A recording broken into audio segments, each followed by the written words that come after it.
Hi, it's Fias Taro. Hello, Taurus placement. So, let's see. End of June. Okay, hanggang end po ng June itong ating reading. So, again, kung may tanong, mag-message po. And, yeah. Yun lamang. Message about the private reading, about charms. So, yan po, no. Medyo ako ay hindi, mabigat. Mainit. Anong meron? Anyway, so gagamit tayo ng tarot, gagamit tayo ng oracle sa reading na to. Okay, so Taurus, anong meron? Bago mag-end ang June. Oo, so tingnan natin for you Taurus placements. Chan chan chan. Kuha tayong tatlo. Okay. So, first card, despair,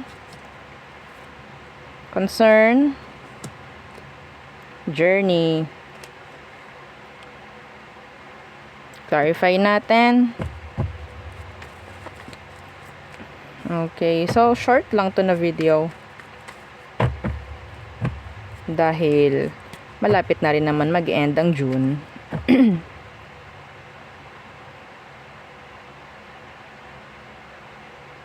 Meron ditong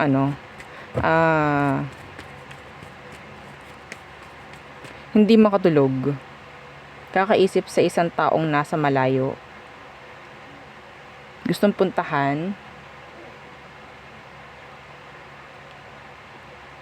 Okay? Pero iniisip. Hindi siya makapag-decide. So, ano tong despair? Merong mga gustong magtrabaho sa malayo pero hindi ganon ka-sure kasi may mga may iwan, mga ganyang bagay. May nag-iisip na mag-resign na, may magre-resign, pero dapat po ready kayo sa mga papasukan yung bago. Okay, dapat may naka-ready, may nakahanda. So ano tong despair? Ten of Cups in reversed. The Ace of Cups. Natawa ako dito. Meron ng mga nagiging concern. Yung mga single dito. Taurus! Yung mga single Taurus dito. Malumbay na talaga yung mga tao sa paligid mo, lalong-lalo na pamilya mo. Ikaw ba ay meron pang balak talaga na mag-asawa? Kasi yun ang nakikita ko dito. Pwedeng maging topic yan. Pwedeng tanungin kanila. Kailan ka ba magsisettle? Taurus. Oo, yan o. Nine of Pentacles. Yung energy mo, may chance ikaw itong focus sa iyong career, sa iyong pagiging single, sa iyong pagpapayaman, mga ganyang bagay. No? Oo. Meron na ditong mga concern na. siguro nga, ikaw na itong nasa marrying age. Pero ayaw pa. Or sabihin natin wala ka pang jowa, no? Mga ganyang bagay. So, Diyos ko, sila na yung namumroblema sa'yo. Pwedeng may mga magsasabi, may mga magtatanong about sa status mo, about,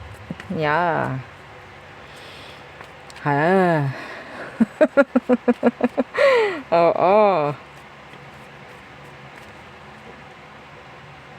Hindi naman gaano masyado kalakihang problema pagdating sa'yo. Some of you talagang ihahanap ka na eh. Ihahanap ka na. Hindi ikaw yung ikaw na ang ihahanap. Tutulungan ka na nga. Oo. So, ano tong concern? What's with this concern? Two of Swords. Meron pong mga pagdedesisyonan dito, no? Anything, lalo na kung meron nga kayong concern, lalo na pagdating po sa trabaho, mga ganyan, hindi pa po agad-agad masusolusyonan or mapapagdesisyonan. I think we have here the Two of Swords, the King of Cups. Pero sa tingin ko, magiging resulta or magiging decision is doon lang din sa sabihin nating alam nila kung ano yung deserve, no? Alam nila kung sino, kung ano dapat, mga ganyang bagay. Okay?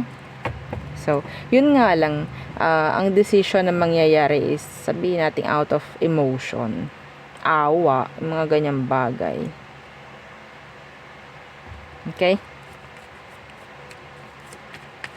Meron ditong tao na parang kunyari hindi sila concerned sa'yo, pero yes, they are.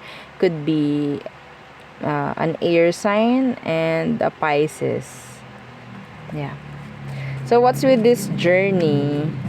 Meron diba, bago pa ako bumunot, laging lang may nadating na mga channeled message.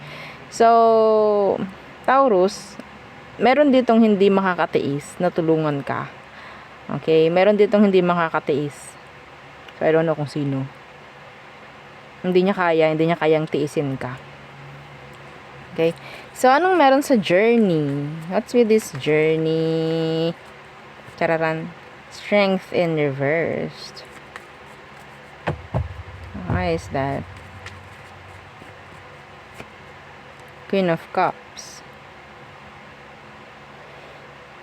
Nakita ko dito na isang maluha-luha talaga, no? O sad na pamamaalam. It's like, okay, kailangan kasi, parang ganon, kailangan kasi, may mga naiyak, may mga iiyak, sabihin natin mga pamilya.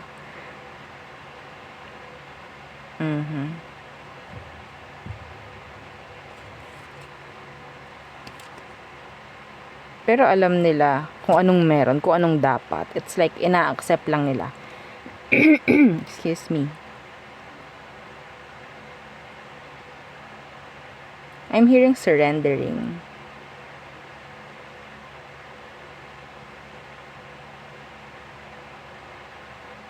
Yeah. Merong mga nanghihinayang dito. May mga nanghihinayang sa kung anong meron sa'yo. Okay? Ito ha. This is channeled. May mga nanghihinayang na tao sa'yo. Dahil marami ka pa raw pwedeng gawin. Or pwedeng magawa. Marami pa. Or sabihin nating malayo pa yung pwede mong marating. I don't know kung bakit. Anong meron sa'yo. Kung ano bang ginawa mo. Anyway. So, yeah. Anyway. So, we have here 32, 33, and number 10. Charan! Okay? So, there. So, ano naman ang meron pagdating sa love? What to expect? Anong pwede mong i-expect sa love bago mag-end ang June? Anong pwede mong i-expect, Taurus?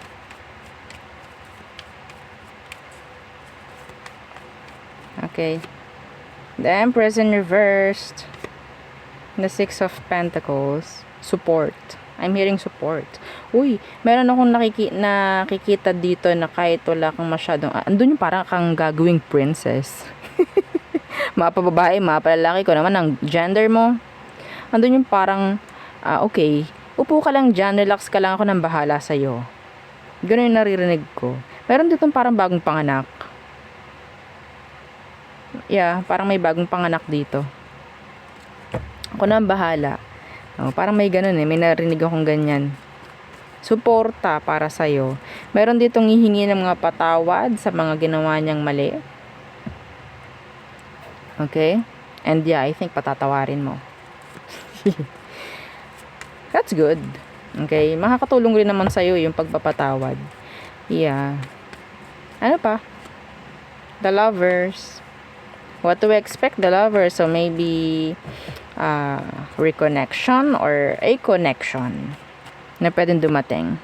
Yeah, the Nine of Pentacles in reverse. Some of you na single, may chance po na may makakonect bago po mag-end ang June. Yes, could be a Gemini.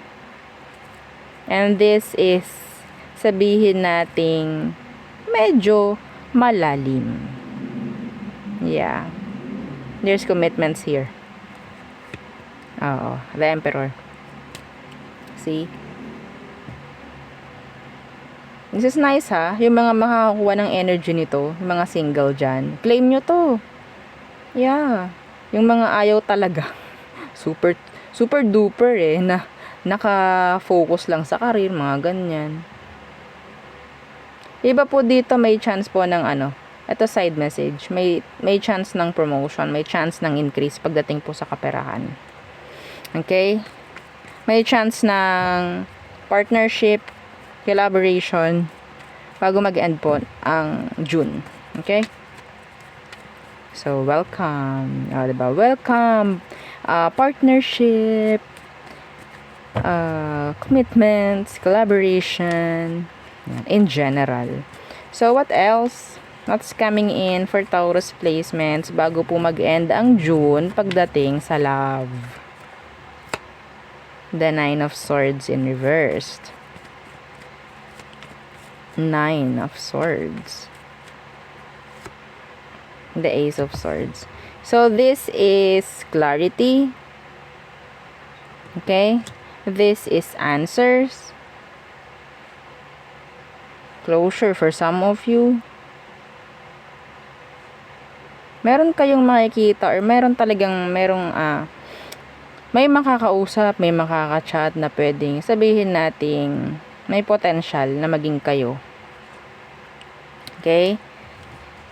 Yun nga lang, may pagka-possessive yung tao. Yeah. Pwedeng puntahan ka nito. Somebody, itong taong to, may chance pwedeng ibang lahi. May chance na puntahan ka. May chance pong puntahan ka nito. Mag-offer. Lalapit to. Magta-travel to para sa'yo. Makakausap or makikita mo or makikilala mo to online. At sabihin nating mapapalagay agad ang loob mo dito. Nandun agad yung tiwala mo sa tao. Yeah. I'm happy for you. Okay, it could be an aqua or an air sign, Gemini, Libra, Aqua. Could be any sign. So, pwedeng meron siyang ganyan sa placements niya. Okay, so yun ang aking reading for you, Taurus placements. Again, please don't forget to like, share, and subscribe po, no? And yeah, follow yung FB page natin. And yung isa nating YouTube channel nasa description box below. Again, thank you. Goodbye.